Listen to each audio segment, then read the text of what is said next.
Oh, hello, hi. You've come out and found me in the garden. That's my study window you're looking at up there. So, nice to have you back this time in the hut, as I call it, but the Temple of Peace, I also call it. And my wife, Maggie, has planted this fantastic rose garden for me to contemplate, and they're all absolutely in bloom in June. So, they've all been chosen for a reason. This one, rather amazingly, is called Ancient Mariner. Um, I don't know what makes you think of a grizzled old bearded seaman, but there you go. That one, I'm happy to say, is called The Poet's Wife. And this one over here, I think, is called Enduring Charisma. I think I don't bear much resemblance to the Ancient Mariner Rose, but I'm nevertheless very. Hey, come on in. I've got some nice bits to share with you. This is my little hut, and you've been in it before, and it's a great place for writing in the summer. That's what it's for, and even just the little walk down sort of semi-prepares me. But this is the new pride and joy. If you come and look at the top of these. So these are in fact the cases that the wine, the lovely claret that I buy comes in these beautiful wooden cases. And then my friend Simon had the idea of taking even some of the slats that is used to divide off the bottles of wine and turning it into bookshelves. And it's just like perfect. There's a strong relation between wine and books, of course. Have a seat. So, yeah, I remember the very first time I got an actual royalty check from writing poetry, which is a signal day in the life of any poet. I bought some really good claret with it because I thought I spend so long turning wine into poetry, it's nice to turn poetry back into wine. Anyway, here I am. I've got some of my Arthurian things here, but also a thing on Arthur Ransom, Tennyson there. This is the Arthur Rackham illustrated Arthur things. There's a few Arthur Rackham illustrated Mallory. So I've got some of my source texts here and my inspiration. This is, I've literally just finished filling. This is one of my manuscript books. So I sit here, you have to imagine me sitting here and writing all these stanzas of my poems. And you can see that I've been on a bit of a flow because there are some of these that are almost without any kind of crossing out. And there's others where there is, where I change things here every so often. Yeah, there's quite a lot of crossing out on that one. But anyway, it's very exciting at the moment because you start like this, you see, and then I put it on the computer and then it becomes something like this. I print it out and I start writing things on it. But then eventually it becomes a book like this. And that's the process we're still waiting for, but I'm hugely excited because, as you probably know, it's being published in the spring, in May, March, I think, both in England and in America. In America by Rabbit Room Press, who just, they've so totally got what I'm doing. And it's going to be beautifully illustrated. I think you came to my study once when I was with Stephen Crotts. And I've seen some of the illustrations now, they're so good. And there's going to be a big reveal by Rabbit Room of the cover on the 14th of July. But in the meantime, they have now established a page where you can pre-order the book because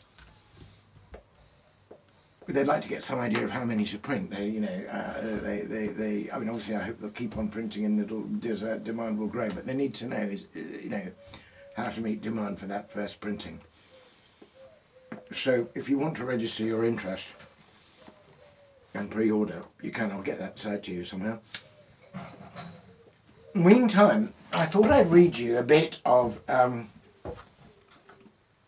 the opening of the third book of the, what do I do with my glasses, of the second volume.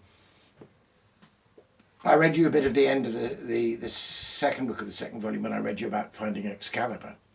So this is, after he's given Excalibur, there's another bit where there's a big battle outside Caerleon against these 12 kings, and which Arthur wins. And it's the first time that Excalibur is seen, and it's inspiring all his knights as he draws this blazing blade. So I wrote quite a sort of gung-ho battle scene. But as we're in this beautiful June day and we've got these lovely roses, I thought I'd give you a taste of something a different tone. One of the most amazing things about the Arthurian romances, of course, is you've not only got the chivalry and the knightly deeds, but you have, you know, what was called amour courtois, this courtly love, this whole flowering, which really began with the troubadours in Provence, and the stories are very much woven in with that. And of course, at some point, I need to introduce Guinevere as a character, and so I'm going to read you a stave called An Encounter on the Way, which is the very first time Lancelot sees Guinevere and she sees him. She's the daughter of a king called Leodegrance, and they're passing through his little kingdom on the way back from Caerleon to Camelot. And so, I'll drink some ale. Ale is mentioned in this little stanza, this little stave. So here we go. I hope you're sitting comfortably. An encounter on the way. So Arthur rode from Caerleon after his victory. His new-made knights took pride of place, and joy was shining from each face, for each one felt a special grace to join that company. They made their way through many lands, each with its little king, but they were welcomed fair and free as news of their great victory went out before the company, and the subject of new poetry for the old bards to sing. The kings of all these lesser realms acknowledged Arthur then as high king over Logres now, and each was glad to make a vow of fealty, for now they saw that this king would uphold the law and bring them peace again. Each kept their crown and dignity, as Arthur soon confirmed, but they in turn gave promise sure to leave off feuds and civil war. Indeed, they looked on him in awe and sensed that with this king once more a golden age returned. They rode on in the month of May through lovely greenwood rides. The sunlight glanced through dappled leaves, reflected bright from shields and greaves, glittering through the forest eaves or vales and plains so wide. And so it was that one bright day they came to Cameliard, the realm of old King Leodegrance, who heard their noble war steeds prance, and thanked God that it so should chance he'd welcome his new lord. And there he made high feast for them, and as welcome to the king. He opened his long timbered hall, where priest and noble, knight and thrall gathered to welcome one and all, to share his bounty, drink his ale, and hear his poets sing. Once all the steeds had stabling and knights were washed and dressed, King Leodegrance began the feast, welcomed the greatest and the least, and gave King Arthur highest place as his most honoured guest. Now, Leodegrance, the noble king, had but one daughter fair. Gentle she was and full of grace, most beautiful in form and face, a kindly light in all that place, the radiant Guinevere. Although a princess highly born, she had no touch of pride, but moved amongst her people where on high and low she lavished care, unwitting of her beauty there, or that when they saw one so fair, men glanced again and sighed. It was the custom of that hall that as the feast began, after the priest had said the grace and every man was in his place, then Guinevere, with cup of grace, would pledge there the most honoured guest, and offer him the cup to taste as the most worthy man. And so, in all her loveliness, she came to Arthur's place. The sunlight through a window clear lit up her waves of auburn hair, and her bright eyes met his, and there his heart was taken unaware by beauty and by grace. "Most noble king," the maiden said, "I pledge you in this cup. We offer you our fealty, all of my father's house and me, and greet you with all courtesy." And Arthur felt such love that he could scarce speak or look up. When Merlin saw their eyes meet so, the mage both smiled and sighed, for dimly, as through darkened glass, he saw what might yet come to pass, of joy and hope, and yet, alas, of tragedy and deep disgrace in love's full time and tide. Guinevere knelt, But Arthur rose and bid the princess rise. "'Tis we," he said, "who should kneel down, and lay aside a kingly crown before such grace and honour shown, when such high beauty and renown blesses our mortal eyes." And from her hands he took the cup and pledged her in return. "It is for you, fair Guinevere, and gentlefolk who flourish here, that we have drawn the sword of war. For war's true end is peace most fair, so that the weak need no more fear the strong might do them harm." And then he spoke to all the knights. "It is for ladies fair, and those we hold within our heart, that we ride forth and risk all hurt. We are their servants, take their part, and keep them from all harm and hurt. So join with me, and take my part to pledge the ladies here." And all men rose and made the pledge, but some with deep amaze. For in those days, ere Arthur came, most fighting men were much to blame for treating with despite and shame the helpless maidens when they came upon them in their ways. And Guinevere, as Arthur spoke, looked up with longing eyes, that he should speak such gentle things, that such a man should be a king. She felt her maiden heart take wing into the sunlit skies. They feasted, and the poets sang alike of love and war, and pages served the new-made knights with sumptuous food and all delights. As darkness fell, they kindled lights that they might feast the more. And Arthur said unto the king, "Leodegrance, my host, though I am high king over all, you keep a treasure in your hall, more precious than the hoard or hall that any king can boast." The old king, as a father, smiled and glanced at Guinevere. "Yes, I am blessed. I count it more than any treasure laid in store, to see my daughter flourish here, light of my life so frail and fair, safe from the ravages of war, a princess without peer. A day may come when she may find a man to match her worth, but he must be the best of men, mighty in war, and gentle when he comes in peace to court again, the highest and the humblest then of all the kings on earth."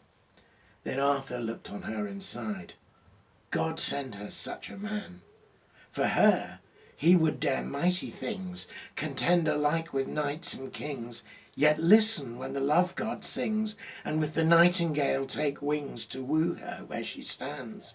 For love of her a man would dare to make and keep himself most pure. For her sake would all things endure, open his heart and life to her, and place it in her hands. The old king looked on him and smiled. Perhaps a day will come when such a man has proved his place, and ruled his kingdom with good grace, and learned in heart and mind to trace the lines of truth, and to embrace the good in all things, and to face the evil down. Then he'll have grace to win her to his home. And soon they all retired to rest, for next day they would ride. But Arthur lay awake all night in sweet unrest and strange delight. Helpless he felt for all his might. How if he dared? How if he might return one day and share his plight, and woo her for his bride? The next day dawned full fresh and fair, the host prepared to ride. But just before they rode away, the old king called them to delay, that he might bless them on their way.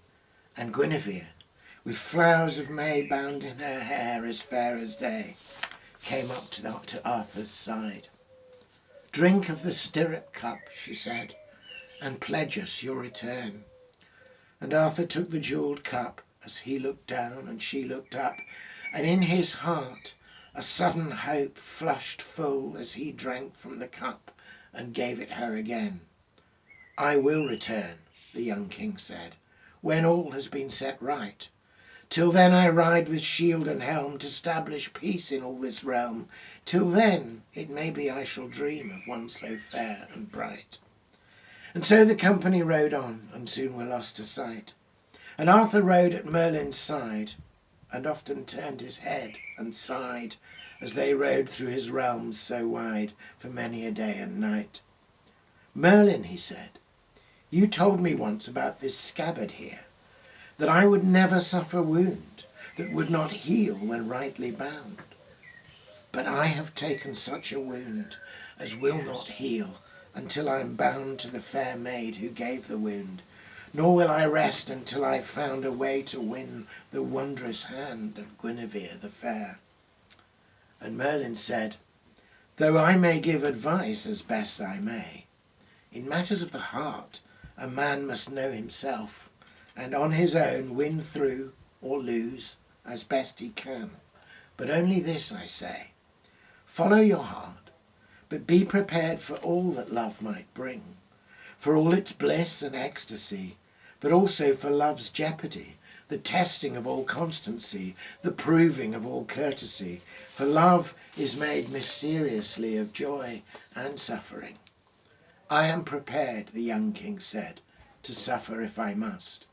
Better to love and suffer then in this brief life of mortal men, for somehow, in love's mystery, we may yet glimpse eternity before we turn to dust. And that's the end of that episode, rather different in kind of tone, but seems suiting to the tune. I hope you've enjoyed it. That book, that third book of the second volume, begins with the meeting, and I'm happy to say, plot spoiler, ends with the great wedding at Pentecost. But I quite enjoy writing this sort of oblique conversation between Arthur and King Leodegrance. Anyway, thanks for coming round. And great to see you. Hope I'll see you down in the hut again sometime.